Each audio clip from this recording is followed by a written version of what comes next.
Muy buenos días. A nombre del doctor Raúl Contreras Bustamante, director de la Facultad de Derecho, les damos la más cordial bienvenida a este ciclo de conferencias que ha organizado la División de Universidad Abierta y el día de hoy en conjunto con el claustro de doctores en Derecho de esta facultad. Nos distingue por su presencia el doctor Hugo Ítalo Morales Saldaña, presidente de claustro de doctores en Derecho, la licenciada Marilena Sánchez Rodríguez. Ella nos va a hablar de un tema sumamente importante y muy interesante: recuperación internacional de menores de acuerdo a la Convención de la Haya. Es un tema sumamente importante. El señor director ha instruido para que podamos tener la posibilidad de allegar esos temas con especialistas que nos hablen de estos temas tan interesantes y al momento de que ustedes puedan hacer su trabajo profesional tengan materia para elaborarlo. Por ello es que le damos hoy la cordial bienvenida a la licenciada Marilena Sánchez Rodríguez, quien nació en el Estado de México, es egresada de esta Facultad de Derecho y ha tenido diversa actividad académica y jurídica. Ha colaborado en el grupo jurídico del grupo ICA, en el grupo Acero del Norte, AMSA. Desde hace 20 años migró a Estados Unidos y en el año 2008 abrió su despacho dedicando su actividad profesional específicamente en apoyo a personas que viven en Estados Unidos y requieren resolver asuntos legales en México. Sin mayor preámbulo, recibamos con un aplauso a la licenciada Marilena Sánchez Rodríguez. Bienvenida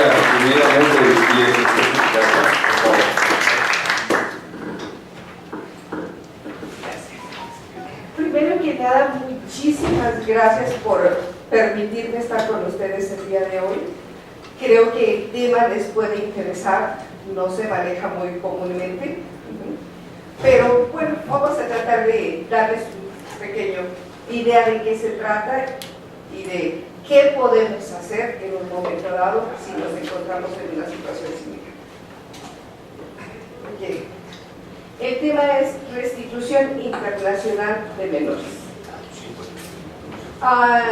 Ya me hicieron el favor de presentarme. Mi nombre es Marilena Sánchez, soy egresada de esta universidad y estoy enormemente orgullosa de regresar a ella.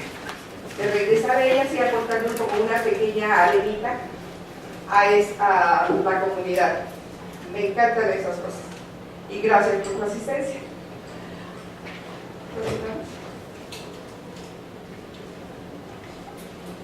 Vamos a ver diferentes aspectos de la restitución de menores. ¿Por qué a través de la Convención de la Haya? ¿Cómo se maneja el proceso de la Convención de la Haya en México? ¿Cómo es todo el procedimiento de restitución? O sea, de que iniciamos el proceso a que terminamos. Vamos a tener una sentencia. ¿Qué es la Haya? Es la Corte Internacional de Justicia de las Naciones Unidas, con sede en la ciudad de La Haya, en los Países Bajos. Legisla en diversos aspectos internacionales, entre ellos los aspectos civiles de la sustracción internacional de menores.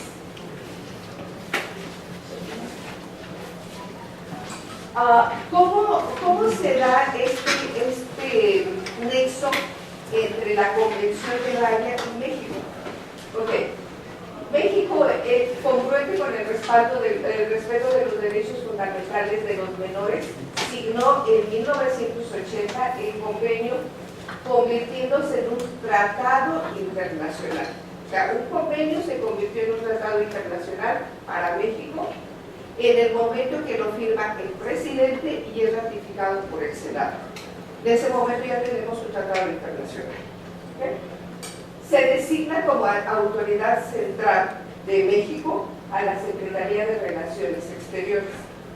Sin embargo, como cualquier otro instrumento internacional, su cumplimiento depende de la intervención de múltiples autoridades, particularmente las judiciales.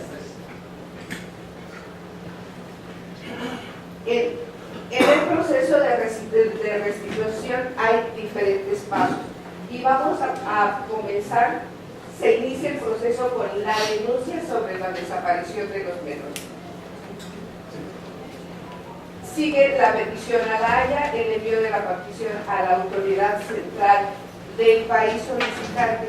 Estamos hablando específicamente de niños que viven en los Estados Unidos, que han sido traídos a México y que van a ser restituidos a los Estados Unidos. Podemos hacer esto a la inversa. Niños que viven en México y que son trasladados a Estados Unidos, también podemos hacer el regreso de sus menores a México. Estamos manejando específicamente aquí la situación cuando el niño, el menor, vive en Estados Unidos, lo traen a México y vamos a restituirlo a Estados Unidos. La siguiente es el envío de la petición a la autoridad central del país requerido. ¿Quién es la autoridad central? La Secretaría de Relaciones Exteriores. La Secretaría de Estado, Washington, le pide a la Secretaría de Relaciones Exteriores la devolución de ese menor. Cuando la Secretaría de Relaciones tiene la solicitud de la Secretaría de Estado de Washington, entonces el siguiente paso es lo envía al Tribunal Superior de Justicia del Estado correspondiente. ¿Cuál es el Estado correspondiente? ¿Dónde asumo que el menor está? ¿Está en Chihuahua? ¿Está en Cancún? ¿Dónde está el menor? Ya ubiqué al menor. Supongo, doy por hecho, que está en Chihuahua.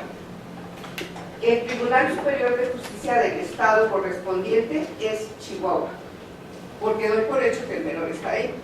¿Okay? El Tribunal Superior de Justicia del Estado envía al juez más cercano, donde físicamente se encuentre el menor, la petición de la restitución. ¿Okay? Puede ser el Tribunal Superior de Chihuahua, pero el niño se encuentra en Ciudad Juárez. El tribunal va a enviar la petición a Ciudad Juárez, porque físicamente el niño está en Ciudad Juárez o en algún lugar cercano a Ciudad Juárez. Después de ese envío,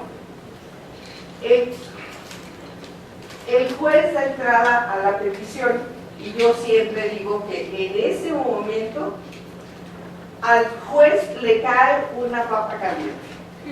¿Por qué? Porque tiene 6 semanas para dictar sentencias de restituye o no restituye al menor. 6 semanas. La audiencia, después de la petición, el juez ya les da entrada a la petición, ya estamos en el proceso. ¿Qué va a pasar?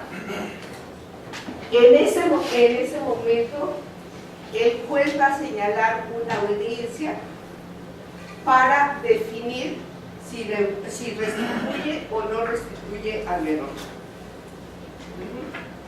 En esa audiencia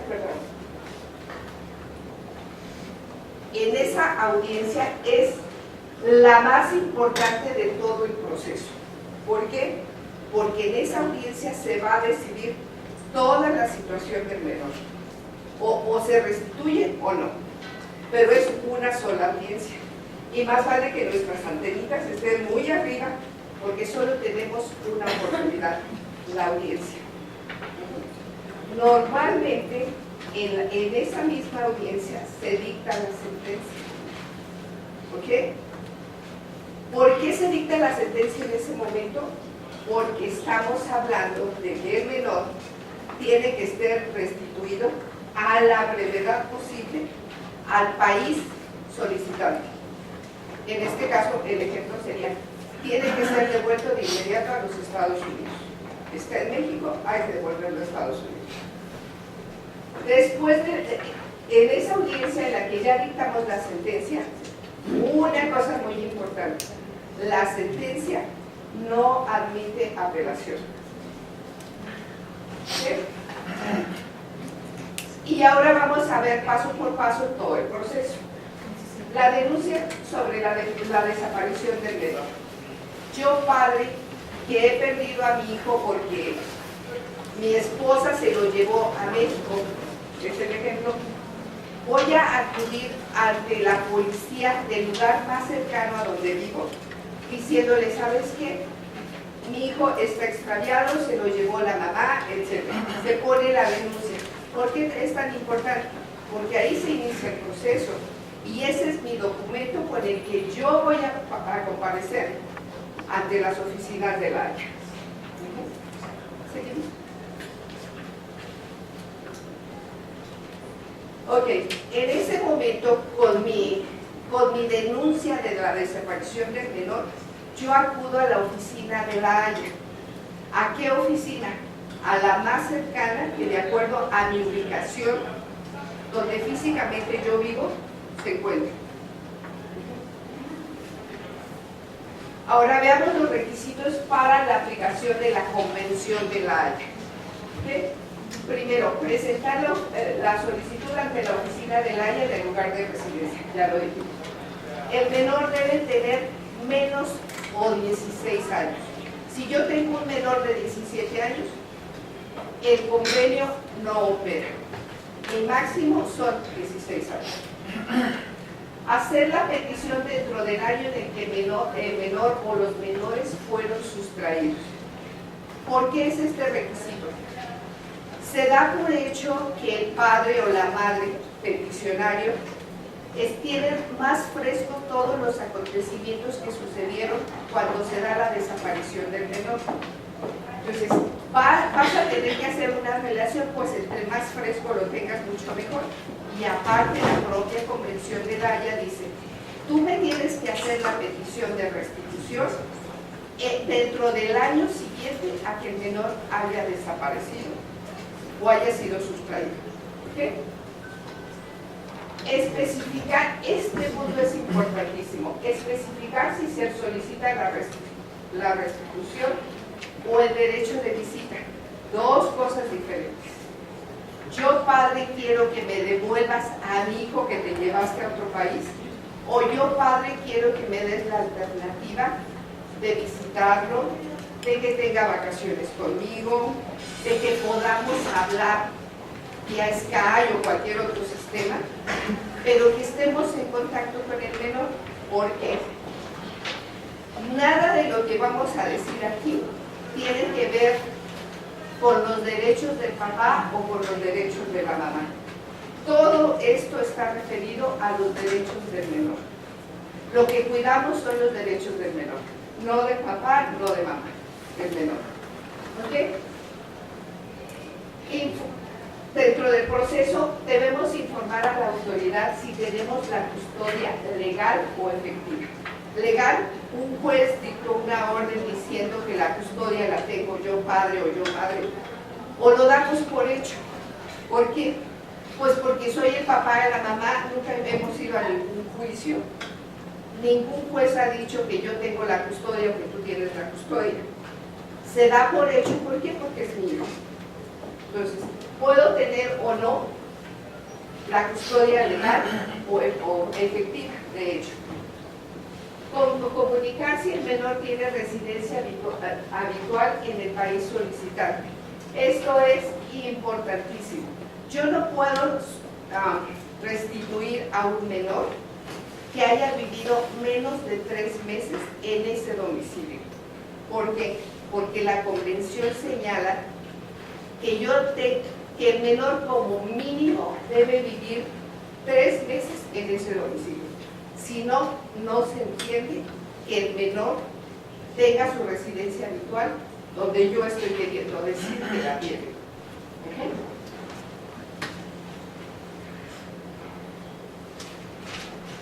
¿Qué son los contenidos de la petición? Dar fecha de nacimiento del menor. Otra cosa. El menor tiene que haber nacido en Estados Unidos para que yo lo pueda devolver a Estados Unidos. No necesariamente. Yo puedo devolver a un niño que nació en Nicaragua, que ha vivido y tiene su residencia legal en Estados Unidos y que ha sido traído a México. Yo no puedo regresar a los Estados Unidos. Él no tiene que ser ciudadano americano.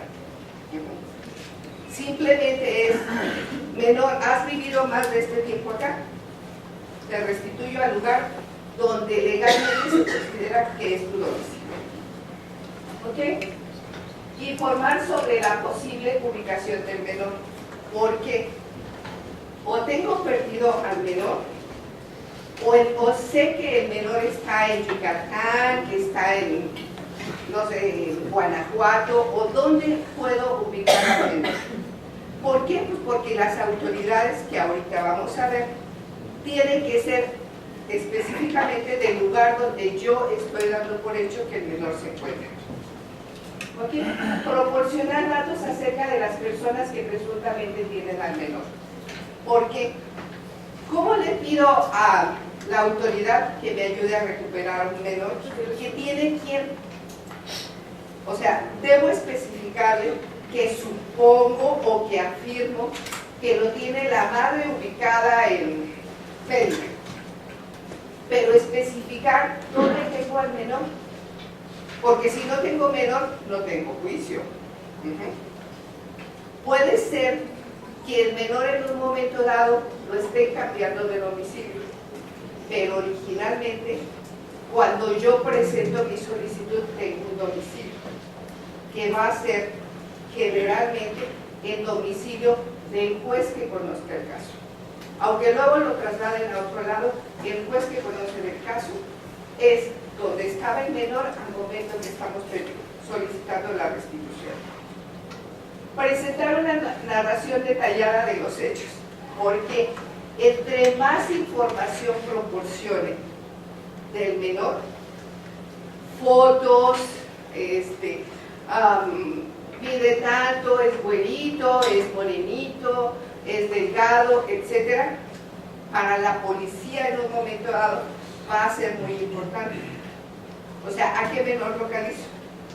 Pero aquí hay una cosa muy especial. Muchas veces en la sustracción de menores lo que sucede es que el padre o la madre cambia, digamos que la identidad del menor. Si es niña, le corta el pelo, lo viste como niño, etc. ¿Por qué? Estoy tratando de ocultarlo y de que no lo reconozca. ¿Para qué? Pues para que no sea devuelto. Casi en todos los casos, los padres presuponen que va a haber un juicio de restitución. No saben cuándo, no saben por dónde va a llegar el asunto, pero dan por hecho que el padre afectado va a reclamar al menor o a los menores, porque puede ser uno o puede ser varios.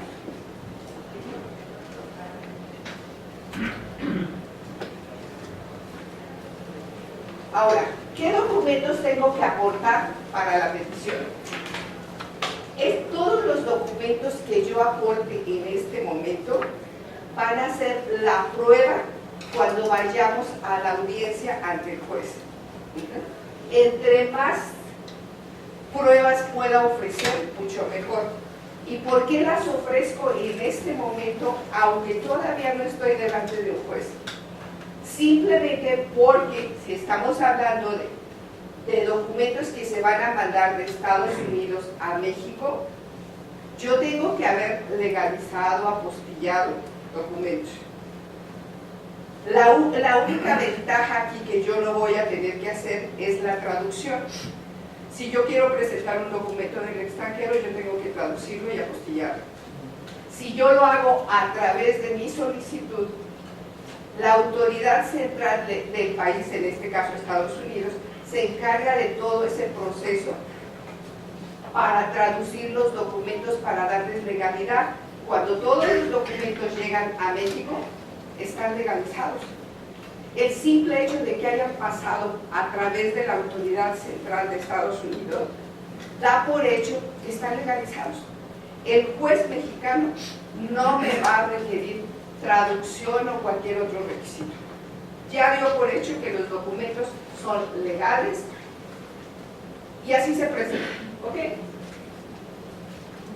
Aquí también entra el hecho de yo, padre o madre, voy a señalar un abogado que me va a representar, porque en muchos de los casos nos encontramos sobre todo gente mexicana que vive en los Estados Unidos sin documentos. ¿Ok? No pueden salir del país para pedir la restitución directa aquí como padre. Entonces yo le otorgo un poder a un abogado que me represente en el país donde voy a recuperar al menor, en este caso México. Entonces el poder debe ser importantísimo y además se lo tengo que presentar ya a la autoridad. ¿Para qué? Yo padre no puedo ir a reclamarlo, pero ya designé a un apoderado. Se puede continuar el procedimiento.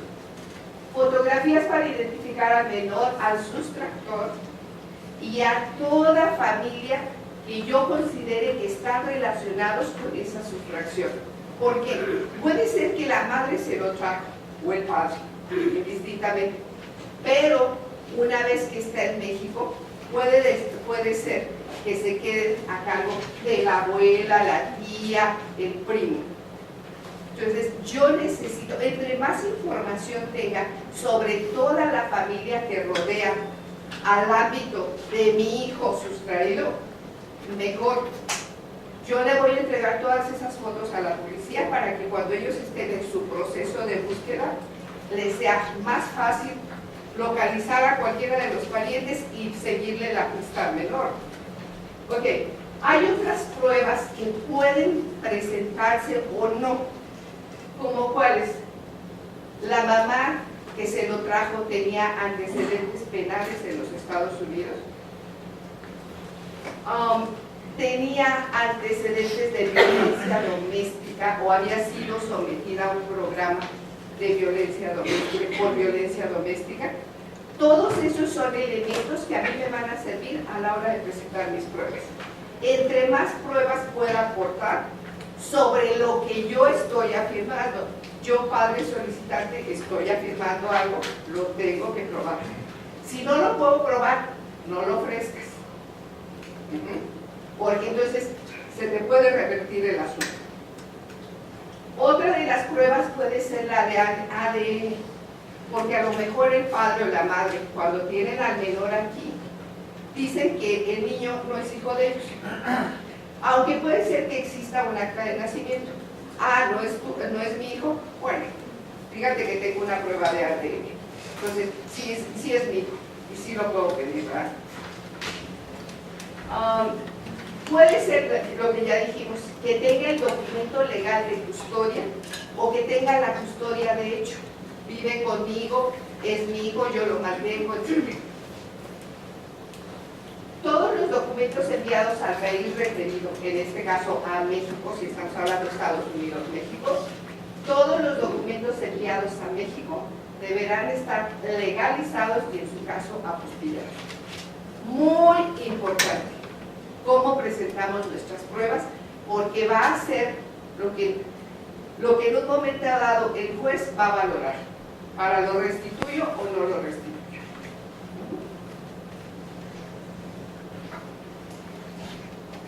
Envío de la petición a la autoridad central del país solicitante. El país solicitante en este caso es la Secretaría de Estado, Washington. ¿Okay? Y aquí hay una cosa. A mí al principio me llamó mucho la atención. Cuando nosotros sometemos la petición a la Haya me dice, ¿tendrías inconveniente en que toda tu información se pasara al FBI? Y yo, ¿de qué estamos hablando? Sí, así como que, ¿qué hice? No, toda tu información debe ser ingresada al FBI, porque estamos hablando de menores. O sea, no es una persona adulta, no es nadie, son menores. Entonces, toda tu información, ¿tienes inconveniente? ¿Qué le dices en ese momento? No tengo inconveniente, adelante. Te piden hasta los datos del carro en el que tú vas a trasladar al menor una vez que lo recuperes. ¿Ok? ¿Seguimos? Esta petición de Washington se envía a la Autoridad Central Mexicana. ¿Quién es la autoridad? La Secretaría de Relaciones Exteriores. Todo el paquete que ya integramos ante la Haya se viene a México. Ya, acuérdense, ya tengo pruebas. Si en el transcurso del proceso me surgen más pruebas, las voy a aportar. Pero de entrada, mis pruebas ya están con la Secretaría de Relaciones Exteriores y están en Washington, en la Secretaría de Estado. ¿Seguimos? ¿Qué hace el Tribunal Superior de Justicia cuando le llega el pedimento? Lo único que va a hacer ellos, o sea, Relaciones Exteriores le manda al Tribunal Superior de Justicia pidiéndole que le envíe al juez correspondiente la petición de restitución. El tribunal ahí solamente va a transmitir al juez de la localidad más cercana a donde físicamente se encuentra el menor la petición. ¿Bien? Envió al juzgado más cercano. Ya llegó a Chihuahua, pero en Chihuahua, en la capital, no está, y el menor está en Ciudad Juárez. Juez de Ciudad Juárez, te estoy enviando esta petición y les vuelvo a repetir, pobre juez, en ese momento le cayó una papa caliente, porque va a tener que hacer todo el proceso en un máximo de 6 semanas.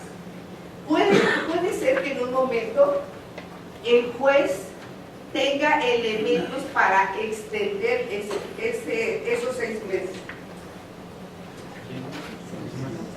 Yo he tenido casos específicos de la restitución de una menor en Puebla. Me tardé 2 años en restituir. Yo estaba vuelta loca, porque la mamá la traía de aquí para acá, para acá, para acá. Y cuando ya la íbamos a pescar aquí, ya se había movido a otro lado. Y aparte la niña no iba a la escuela, le había cambiado la apariencia, o sea, al niño. Entonces, así como que ahora, ¿dónde la pescamos? Afortunadamente tengo amigos excelentes, que lo que a mí no se me ocurre, se nos ocurre a todos. Y entonces me dicen, oye, ¿por qué no pincharle en las redes sociales y saber dónde se encuentra? ¡Ah, maravillosa idea! Bueno, pues entonces, autoridad, te pido que le pinche sus redes sociales. ¿Por qué? Porque está desaparecida, porque cuando la voy a pescar aquí ya se movió a otro lado. ¿Puedes hacerlo? Hazme la petición y yo te digo. Afortunadamente le pinchamos las redes sociales. Así que aguas con lo que escribimos, en las redes sociales. Y la mamá que aparentemente decía, fulanito, mañana nos vamos a tal lado porque mi mamá está enferma, porque no sé qué. Y yo, se van a mover a tal lado. Ay, vamos a tal lado. Y así, manejando sus redes sociales. Pero si yo no le pido a la autoridad que le pinche sus redes sociales, pues igual y todavía la sigo buscando. Había que hacer cosas extremas. Ok, seguimos. El juez le da entrada a la petición. Aquí a nosotros nos ponen así como a medirle el agua a los camotes, porque resulta que el juez va a darle entrada a la petición. Sí, nada más que el juez no me dice qué tipo de juicio va a manejar. ¿Por qué? Porque es a criterio del juez. Solo tiene 6 semanas para restituir. Como él considere que debe manejar el asunto, lo va a manejar. Igual y me manda un ordinario civil. Y entonces, no sé, le hago del conocimiento a la sustractora que tiene 9 días para contestar, que va. Pero si no, el juez en ese momento dice, cito para audiencia, en el mismo auto de entrada, cito para audiencia el día 3. Estamos a primero y el juez dijo que para el día 3. Todo esto se da porque yo ya tengo al menor localizado. Si yo no tengo al menor localizado, yo voy a tratar de que el juez extienda ese tiempo argumentando eso. No tengo al menor. Entonces, si no tengo al menor, ¿a qué me voy a la audiencia? ¿Cierto? ¿Seguimos? Ok, esta es la parte conflictiva de la restitución. ¿Por qué? Ya dijimos que el juez no me dice a qué tipo de juicio nos vamos a manejar. El juez solamente dicta la aceptación de la petición y dice, la audiencia es dentro de 2 días. Pues si me dijo que es dentro de 2 días, yo estoy dando por hecho que estamos hablando de un juicio sumario. Pero si dice, notifícale al sustractor, bueno, pues a lo mejor se está yendo por el civil, pero no lo sé. Voy a tener que adivinar con lo que el juez me diga de qué juicio estamos hablando. Por eso les decía, ahí le vamos midiendo el agua a los camotes. O sea, doy un pasito a ver si era así como yo estoy entendiendo lo que el juez está pidiendo. No te vayas de esa todavía. Gracias. Ok, en esta audiencia mis antenitas deben estar al 100%. ¿Por qué?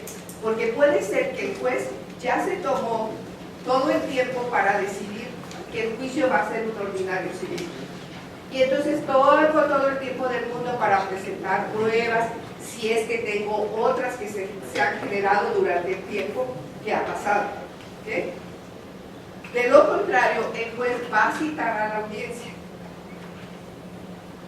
Casi siempre el sustractor da por hecho que lo van a seguir, que va a haber un juicio en contra de él.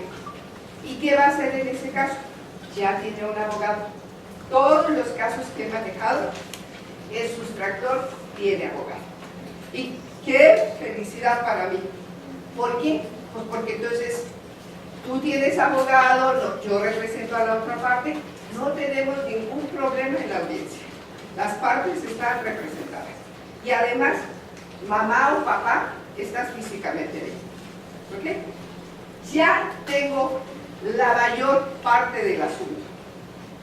Pero yo no sé el juez qué va a decir, porque aparte en esta audiencia van como representantes la Secretaría de Relaciones Exteriores, el Ministerio Público y el PIB. Estamos hablando de menores. Todas estas autoridades se involucran. Entonces, puede ser que ellos me digan, ¿sabes qué? Sobre todo el Ministerio Público. Señor juez, yo no estoy de acuerdo en que se haga la restitución, porque el menor sufriría consecuencias graves su estabilidad emocional. Yo tuve un asunto en el que el juez le pide su opinión al Ministerio Público. El Ministerio Público dice, yo no apoyo la restitución, porque eso significa que el menor está desvalido, ya pasó un proceso de sustracción y ahora lo quieres regresar, o sea, le estás causando un doble daño. Y entonces el juez dice, bueno, a ver qué dice la otra parte, oigamos a la otra parte. Señor, yo le dije, señor juez, yo solamente quisiera hacer mención a esto. Estamos hablando de una madre que está casada con X persona. Tuvo un hijo con mi cliente, que no es el esposo. O sea, ella no está divorciada, pero además tuvo un hijo con mi cliente. Y ahora que se traen al menor a México, resulta que me amenaza, que amenaza a mi cliente, con que se va a ir con su novio a Venezuela. Ándale, ¿qué tal la estabilidad emocional? Señor juez, ¿de qué estabilidad emocional hablamos? O sea, una mamá con un marido, un hijo de otra persona y además un novio. Y el juez así como que diciendo, pues, no lo había visto de esa manera, pero tiene razón. Igual el juez ya lo había visto, ¿no? Pero el juez con cara así de suspenso. ¿Qué más? ¿Qué más vamos a saber de estos misterios? ¿Sí? Y además, les decía, la otra cosa maravillosa de este procedimiento es que voy a tener la audiencia, en la mayoría de los casos, en esta audiencia. El juez juzga, desahoga pruebas y ahí tengo la sentencia. Bueno, puede ser que me hayan aparecido en el proceso las pruebas que no pude aportar cuando hice mi solicitud a la Haya. ¿Por qué no las pude aportar? Pues porque no las conocía, porque no las tenía al alcance para presentarlas, pero ya me dieron mínimo 6 meses desde que inicié el proceso hasta que estamos en esta audiencia. Ya me dieron mínimo 6 meses para acumular todas las pruebas que yo considere pertinentes. Y en este caso sí les digo, aguas, porque nunca sabemos de dónde nos caen las pruebas. A veces de la manera más ilógica. Por ejemplo, otro caso, la niña extraviada por 2 años en Puebla. En 2 años me dio todo el tiempo del mundo para buscar pruebas. ¿Qué fue una de mis pruebas muy fuertes? El abuelo de la menor había vivido en los Estados Unidos, la abuela también, y además habían vivido en la casa del cliente. O sea, los mantuvo por todo ese tiempo y luego le dio la sustracción. Bueno, entonces, ¿qué pasa ahí? Pues vamos a ver de qué pruebas nos agarramos.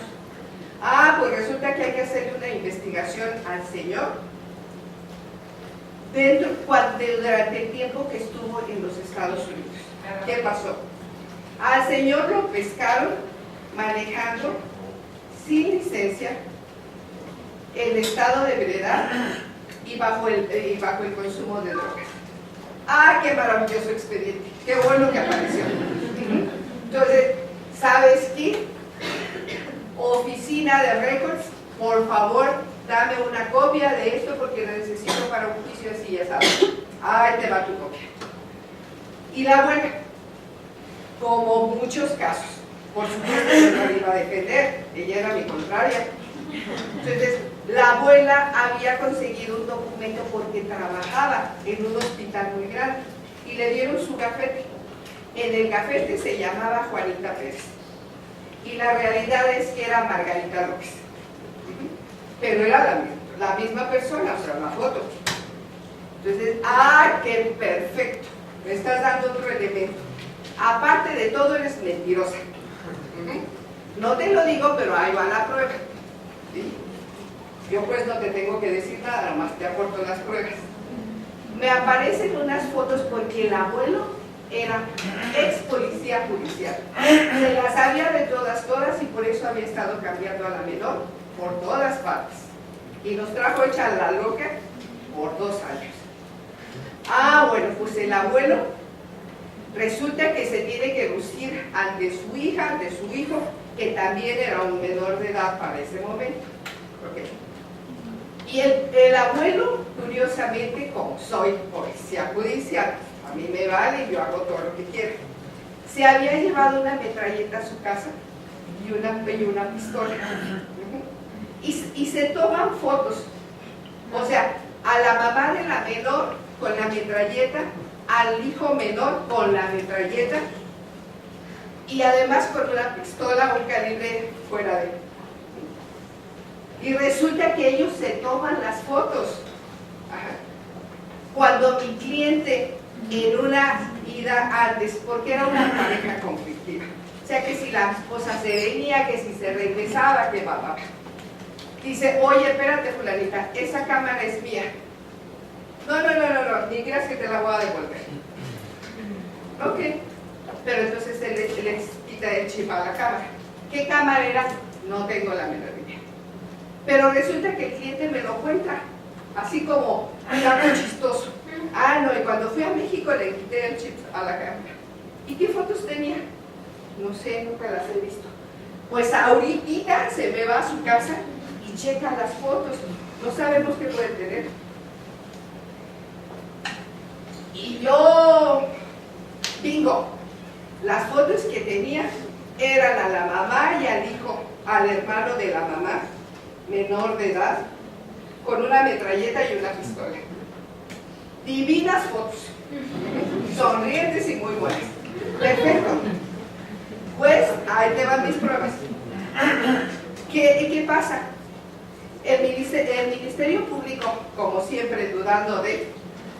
Cuando yo voy a hablar con la juez, me dice, oye, ¿tendrás inconveniente en hablar con el Ministerio Público? Porque quiere hablar contigo, no sé qué trae, pero quiere hablar contigo. ¿Puedes pasar con él? Sí, adelante. Y el Ministerio Público me empieza a interrogar. Abogada, ¿cómo conseguiste esas pruebas? Bueno, ya que estamos a la hora de la verdad, así, asado. Él daba por hecho que eran montajes. No, mi cliente no las tomó, las tomaron ellos mismos. Ah, ok, súper extrañado. ¿Qué pasaba? Bueno, pues que nunca se hubieran imaginado que la misma mamá fue la que tomó las fotos. Pero a mí me cayeron así del cielo. Perfecto. ¿Qué voy a probar en ese juicio? Porque además yo ya había pasado los 2 años en los que la convención me permite devolver o no a un menor.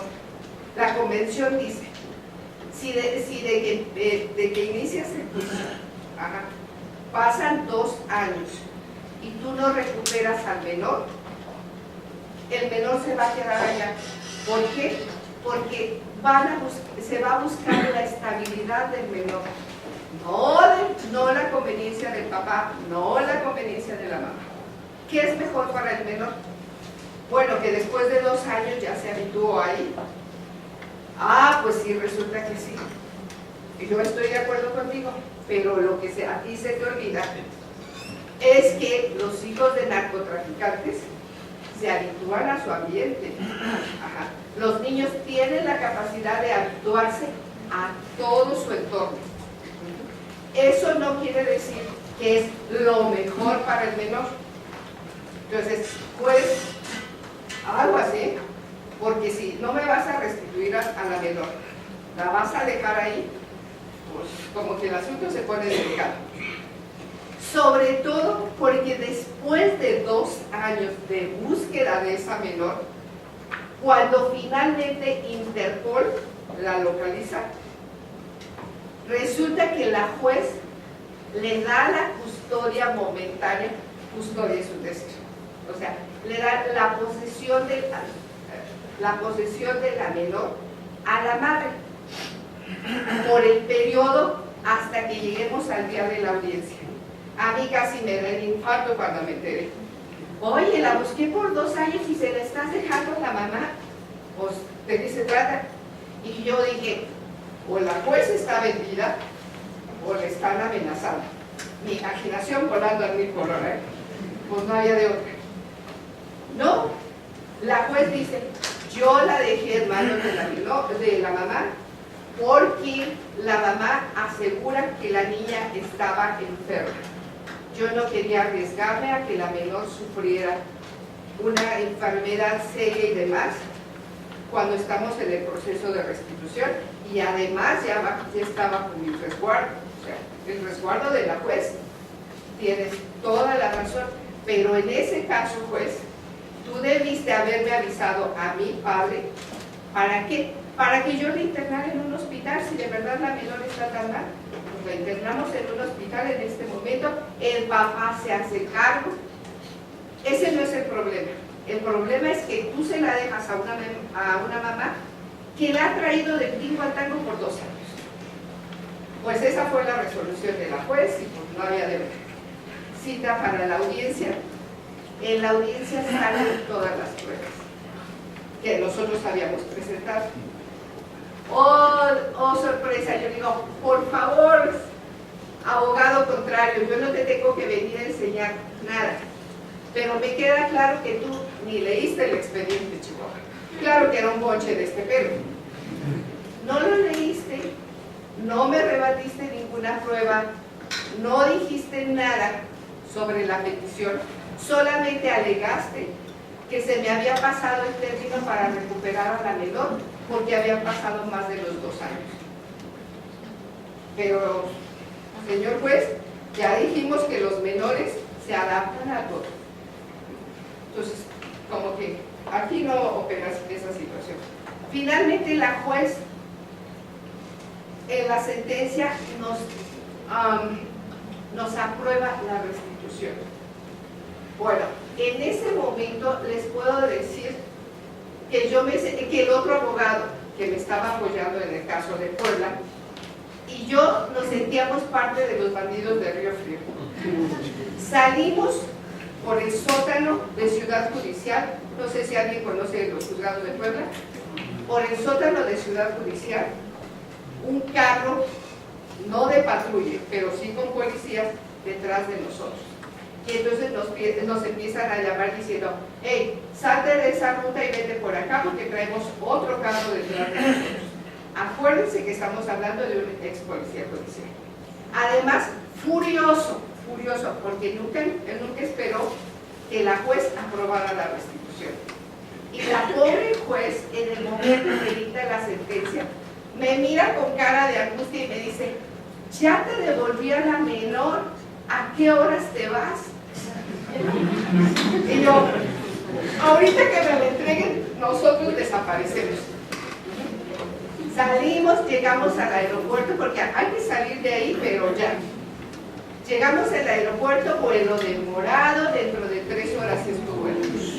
Yo no me puedo arriesgar a quedarme en ese lugar cuando tengo encima a un ex policía judicial con cuates dentro de la policía. O sea que, no muy claro. Nos vamos a la Ciudad de México, en el Inter, Washington. O sea, ¿cómo se enteró la Secretaría de Estado, Washington, de que nosotros ya habíamos terminado la audiencia? Estábamos en trayecto hacia el aeropuerto. No nos quedamos en Puebla en el aeropuerto porque el vuelo está demorado, pero nos vamos a la Ciudad de México. Ellos nos hacen una llamada y nos dicen, por ningún motivo te quedes en Puebla. No, voy para la Ciudad de México. Nos vuelven a localizar en la Ciudad de México. Sale inmediatamente de la Ciudad de México. Ya tenemos vuelo, no hay problema. Pero, ¿qué pasa en la mayoría de los casos? El menor no tiene identificación, porque obviamente que el sustractor no me va a dar sus documentos.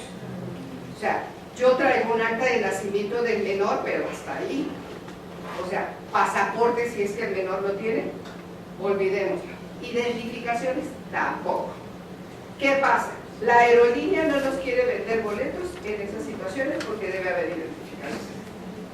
Oye, déjame hablar con la oficina de migración, dame chance de explicarles de qué se trata el procedimiento.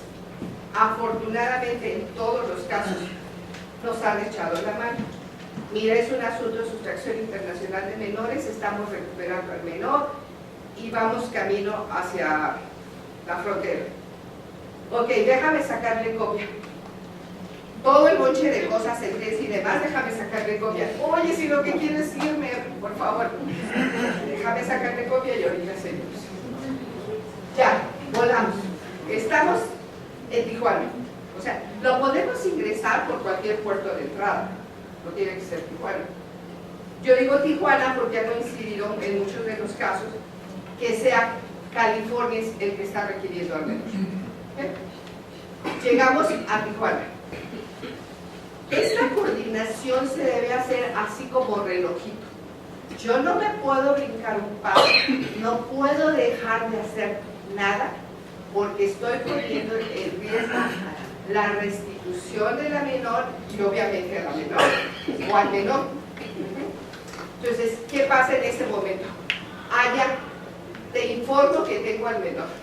Ya salí de la audiencia, te informo que tengo al menor. Dime quiénes son los agentes que me van a hacer el cruce en la frontera. Ok, dame 10 minutos, ahorita te informo. Los agentes que te van a ayudar a cruzar la frontera, porque traes a un niño sin documentos, son fulanito y perenganito. Ahí te ve el teléfono, comunícate con ellos y diles que es el caso Puebla. Los tienen así como ubicados por estados, ¿eh? O sea, ¿cuántos hará? ¿Quién sabe? estamos ahí, ya, ¿sabes qué? Tú eres el agente, soy fulanita, va. Sí, los estaba esperando, adelante. En ese momento, dejamos de entrar por la puerta regular y nos vamos por la puertecita de al lado. ¿Por qué? Pues porque estamos trayendo un menor sin documentos. Yo sí voy a tener que mostrar todos mis documentos, etcétera, etcétera, pero la menor, o el menor, 0 documentos. Ok, ya me dieron la entrada. ¿Qué pasa en ese momento? En los primeros casos, los agentes, no los que me pasaron, otros agentes, cuando yo ya crucé la línea, me están esperando. Esos agentes me van a custodiar hasta que yo entregue al menor con los padres. ¿Por qué hasta ese momento? Porque mi función como apoderada va a quedar concluido cuando yo le entregue al menor a los padres. Y ellos se tienen que cerciorar. Ahí toman fotos de la entrega de los menores o del menor, la menor, lo que sea. Ok, ahí te va la información. Ya fue entregado el menor. Casi siempre yo lo hago de señor padre, madre, nos vemos en la oficina, calculamos que en tanto tiempo vamos a estar ahí para hacer la entrega. En algunos casos no tengo agentes siguiéndome. Ellos dan por hecho que toda mi información la tiene el FBI, que yo voy a entregar al menor y que además voy a mandar las pruebas a la Haya y a la Secretaría de Estado, Washington. Inmediatamente que he recuperado al menor. Perfecto. Parece que ahí terminó todo. Pero ¿qué pasó en algunos casos en que la audiencia se alarga? O sea, la audiencia está programada para la 1 de la tarde, pero que no llegó el que escribe a máquina o a computadora, el que por X razón la audiencia se demora. O sea, mis tiempos ya están fuera de tiempo, ya no son mis tiempos. Yo no voy a terminar la audiencia a tiempo. Yo tengo un vuelo dando por hecho que voy a restituir al menor y tengo un vuelo a X o Z hora. Entonces, o me ajusto a los tiempos, o si no, los agentes que me están esperando para hacer el cruce del menor, pues ya no van a estar. Y entonces, a ver a qué horas me mandan a otros para hacer el cruce. Perdón, ¿me estoy comiendo el tiempo? No. Y espero que no se estén durmiendo, ¿eh? Entonces, ¿qué pasa en ese momento? Yo tengo que seguir cronometrando mis tiempos porque tengo agentes involucrados en el cruce aduanal. Tengo agentes esperándome del otro lado para seguirme hasta que entregue el menor. Entonces, yo no me puedo dar el lujo de decir, ay, me tardé 1 hora, ay, con la pena. Ajá. Me quedé tomándome un refresco y se me hizo tarde. Jamás. O sea, tú vas en tiempo, y si por alguna razón ajena a ti estás desfasada, tú le vas a comunicar a los agentes y le vas a comunicar a la Haya. Estoy desfasada, tengo 5, 10, X minutos. Dile a los agentes que por favor me aguanten. Bueno, en un caso, estamos hablando de un estado, así como que todo el mundo dice, Sinaloa. Resulta que Interpol localiza al menor. Interpol se hace cargo. O sea, yo, desde luego, he pedido a la Secretaría de Estado, Washington, que necesito protección adicional. Yo no estoy hablando de la Ciudad de México, estoy hablando de un estado especialito. Entonces, yo no voy a arriesgar a mi abogado y a mí y al menor a que algo nos suceda. Interpol, con la pena sabemos que estás bien ocupado, pero con la pena ya pedimos que nos apoyes. Interpol estuvo ahí, hicimos el proceso de la restitución. Cuando se ordena la restitución, Interpol dice, no te preocupes, Ya sé que estás fuera de horario para el vuelo.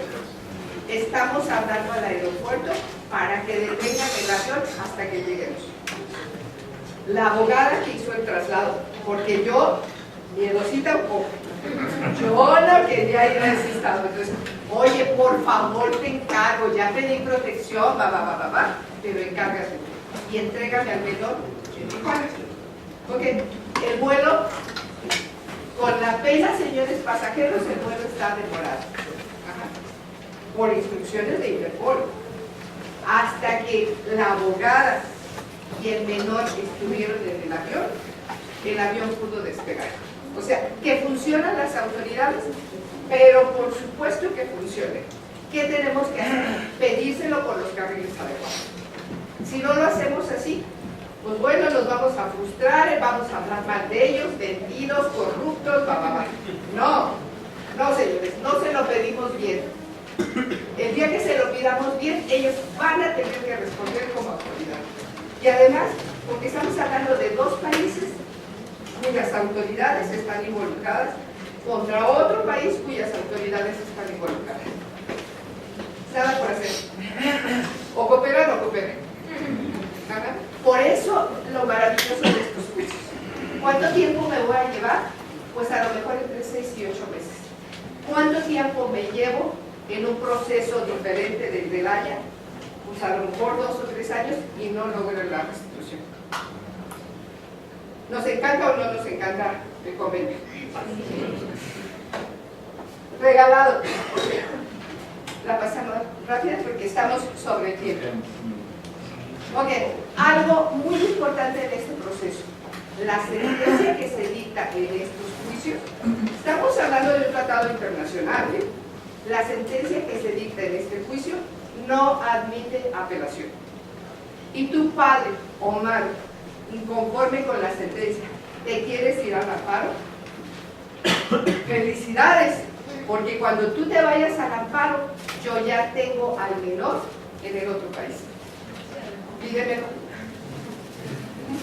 Y este tema de la no admisión de apelación, pero sí de amparo, nos deja tiempo para que otro día nos volvamos a reunir.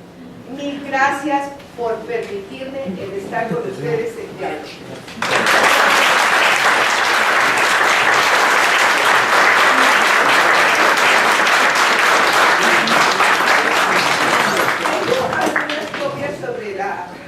La convención de La Haya. Si alguien quiere, se la puede enviar a su correo ex. Si no da sus datos, igual se las envió a su correo. Agradecemos mucho la participación y la brillante exposición de la licenciada María Elena Sánchez Rodríguez respecto de este tema tan importante. También agradecemos a la doctora Ana Sánchez, integrante de la mesa directiva de Claustro de Doctores en Derecho, para que nos ha apoyado en este tema. Y nuevamente le cedemos la palabra al doctor Hugo Ítalo Morales Saldaña, presidente de Claustro de Doctores de la Facultad de Derecho. Por favor, doctor. Compañeros, en primer lugar, una felicitación a ustedes muy calurosa, porque en estos días que estamos pasando en la universidad se ve los buenos deseos de los universitarios y de los alumnos de estar recibiendo conocimiento y aprendizaje. Los felicito calurosamente y desde mi punto de vista les brindo un aplauso a ustedes.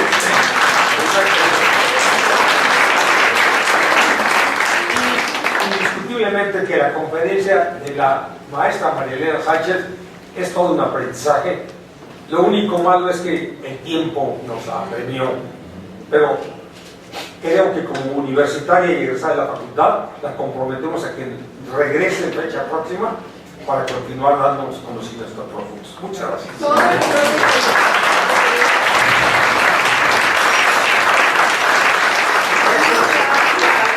Yo como doctor en Derecho le otorga la constancia por la magnitud de la conferencia que nos ha brindado, que la consideramos como preliminar de un largo periodo futuro. Será un honor para mí.